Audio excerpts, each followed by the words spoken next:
China, the second largest economy in the world, a global powerhouse that transformed itself from poverty to prosperity in just a few decades. But in 2025, something feels different. Growth is stalling, the real estate market is teetering, youth unemployment is rising, and the world watching with a mix of awe, concern, and curiosity. So today we're going to break it all down. What's really happening to China's economy? Is the dragon losing its fire or just catching its breath for a bigger comeback? Let's find out. The rise of an economic giant. To understand what's happening now, we need to rewind. In 1978, under Deng Xiaoping's leadership, China opened its doors to the world. Economic reforms were launched. Private enterprise was encouraged. Foreign investment came flooding in. In the decades that followed, China's economy grew at an astonishing average of 9.5% per year. Factories popped up everywhere, producing everything from toys to tech. By 2010, China had overtaken Japan as the world's second largest economy. The numbers? Jaw-dropping. Over 800 million people lifted out of poverty, a growing middle class of over 400 million consumers. Infrastructure on steroids, high-speed rail, mega airports, new cities. It wasn't just growth, it was transformation, the real estate frenzy, and the debt trap. But that growth had a price.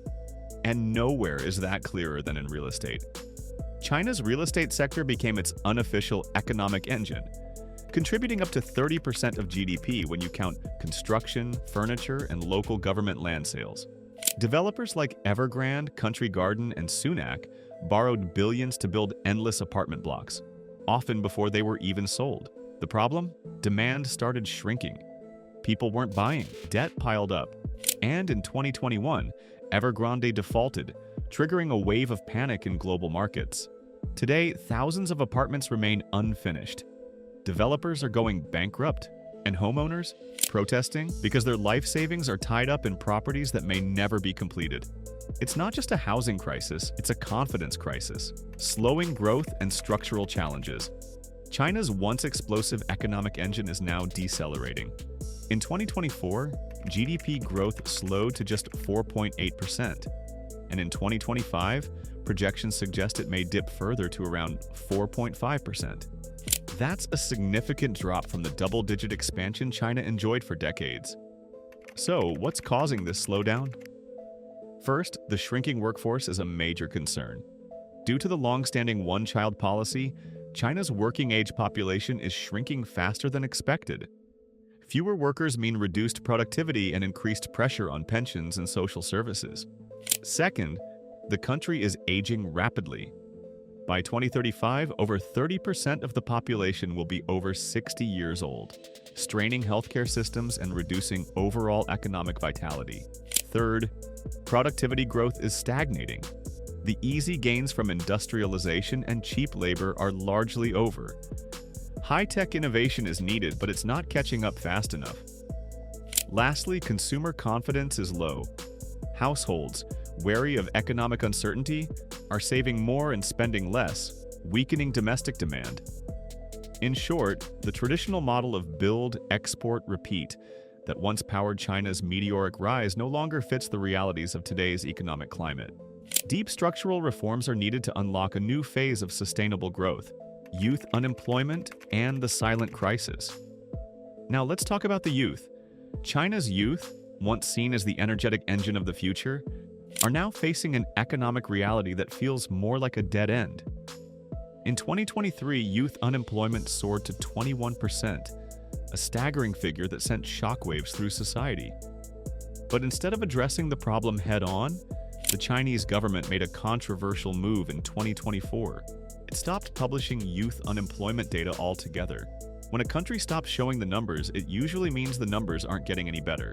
So, what's causing this crisis? The core issue is a massive mismatch between education and opportunity. China is producing millions of university graduates each year, but the white-collar job market is shrinking.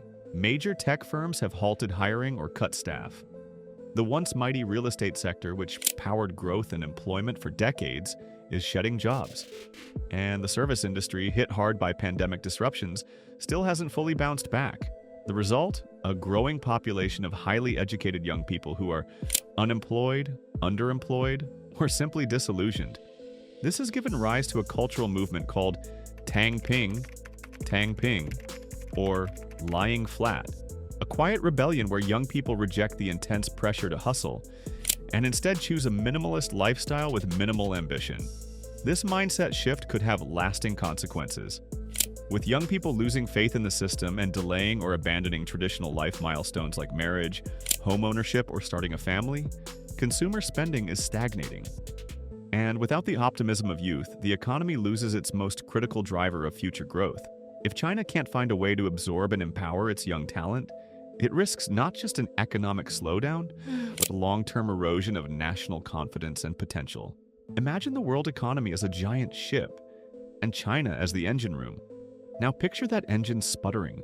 The lights flicker. The ship slows. That's what happens when China stalls. But here's the twist. While a struggling China poses serious risks, a reimagined, resilient China could power a new era of growth. Clean, green, inclusive, and tech-driven. The question is, will it transform in time? Trade wars, sanctions, and global pushback. External pressure is squeezing China from another angle: geopolitics. The US-China trade war, which started in 2018, escalated in 2024. Over $550 billion in Chinese goods face US tariffs. Sectors like EVs, solar panels, and semiconductors face new restrictions. TikTok may be banned in the US, adding to tech tensions. Europe is also tightening regulations on Chinese imports, especially in green energy. Why? Accusations of overcapacity and unfair subsidies. The result? China's once unbeatable export machine is now under siege. Companies are de-risking by shifting factories to Vietnam, India, and Mexico. Globalization helped China rise. Now, de-globalization could slow it down. China's shift to innovation and services. So, what's the plan? China knows it can't keep leaning on its old playbook of mass manufacturing and endless construction. That model, build, export, repeat, once fueled meteoric growth, but now it's running out of steam. So, what's the plan? A bold pivot. China's leaders are aiming for an economy driven by domestic consumption, high-end services, and cutting-edge technology. Think semiconductors, artificial intelligence, electric vehicles, and renewable energy. And yes, the ambition is real. BYD recently overtook Tesla in global EV sales. Huawei is bouncing back with its own chip designs, and China now leads the world in solar panel production. But transformation is never smooth. Shifting from smokestacks to silicon isn't just about tech. It's about people, habits, and power structures. Traditional industries like real estate and heavy manufacturing still have deep roots and political clout, making it hard to turn the ship quickly. At the same time, consumer confidence remains shaky. People are saving instead of spending, unsure about the future and burdened by rising living costs. So even with innovation on the rise, demand at home isn't keeping pace. China stands at a crossroads, brimming with potential but wrestling with the tension between old power and new vision. Can it leap from factory floor to innovation hub? The next decade will tell. Stimulus, monetary policy, and fiscal tightrope. To fight the slowdown, China's doing what it does best: stimulus. In 2024 and 2025, interest rates were cut to record lows. Banks were ordered to lend more. Infrastructure spending surged. Local governments issued trillions in bonds. Sounds good, right? Not so fast. Because here's the problem. China's economy is facing a serious cash crunch, and the cracks are widening. First, local government debt has soared to unsustainable levels. These governments borrowed heavily for infrastructure projects that once fueled rapid growth. But now, the returns are shrinking while the interest bills keep growing. Second, property tax reforms are stuck in limbo. Without a reliable system to tax property ownership, local authorities have few alternatives to raise money. That brings us to the third issue. Land sales, once a goldmine for local revenues, are drying up. For years, cities sold land to property developers to fund public projects. But with the real estate market in a deep slump, that income stream is vanishing. And there's another twist: deflation. Prices aren't rising, they're falling.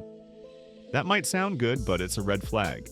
It discourages spending, shrinks company profits, and puts downward pressure on wages. Businesses hesitate to invest, consumers hold back. In short, the government is spending more, but with diminishing results. Economic stimulus isn't packing the same punch it used to. The engine's revving, but the wheels are spinning. And without deep structural fixes, short-term spending won't be enough to steer the economy back on track. Green growth and climate leadership. Now, one area where China could lead the world? Green growth. The country aims to peak emissions before 2030, reach carbon neutrality by 2060. Ambitious? Yes. Necessary? Absolutely. China currently emits over 30% of global greenhouse gases, more than the US and EU combined.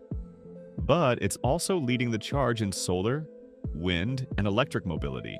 In 2024 alone, China installed over 200 gigawatts of renewable energy, more than the rest of the world combined. The World Bank is partnering with China on this front, helping design low-carbon cities, climate finance systems, and green transport solutions. The catch? Balancing growth with sustainability is incredibly tricky. China and the global economy. Let's pause for a moment and ask a powerful question. Why should you or anyone outside China care about its economic slowdown? Because whether we like it or not, China is not just a country. It's a global economic engine. And when an engine as big as China stutters, the entire machine shakes. Here's why. China is the #1 trading partner for over 120 countries. That includes giants like the United States, Germany, Japan, and countless developing nations. From smartphones to soybeans, countries either sell to China or depend on what China sells to them. It's the world's largest consumer of commodities: steel, copper, coal, lithium, and rare earth elements. A dip in demand from China means global prices collapse. That's devastating for exporting nations like Brazil, Australia, and African countries. China is the heart of the global supply chain. Most of the tech you use, from iPhones to EV batteries, has components made or assembled in China. A slowdown means supply delays, cost hikes, and production bottlenecks across the globe. So what happens when China slows down? Global growth slows, especially in developing countries that rely on exporting goods and raw materials to China. Supply chains become unstable, affecting global production cycles, inflation, and consumer prices. Commodity prices drop, hurting major exporters and energy producers. Investor confidence weakens, especially in emerging markets linked closely to China. The role of the World Bank. For decades, the World Bank's partnership with China focused on poverty reduction. That chapter is now closed. Today, it's about knowledge sharing, policy advice, and sustainable development. The current country partnership framework, CPF, emphasizes green transition, economic rebalancing, strengthening public services, and rural revitalization. It's not just about money anymore, it's about building systems, institutions, and reforms that can support China's long-term goals. Because if China succeeds, the world benefits. So, what's next? China's economy isn't collapsing, but it is slowing. The golden era of hypergrowth is over. The new challenge? Transitioning to a sustainable, innovation-driven, service-based economy. Managing debt without triggering a crisis. Boosting domestic consumption. Restoring trust among youth, investors, and consumers. It's a hard reset, but not a crash. Whether China rises higher or stalls depends on the next 5 years. The world is watching closely. What do you think? Can China pull off this economic transformation? Or are we watching the slow fade of a global giant? Let us know in the comments below. Are you optimistic about China's future? Do you think the West is overreacting? Or is the slowdown just the beginning? If you found this video helpful, don't forget to like, subscribe, share with a friend who needs the facts, minus the hype. See you in the next one.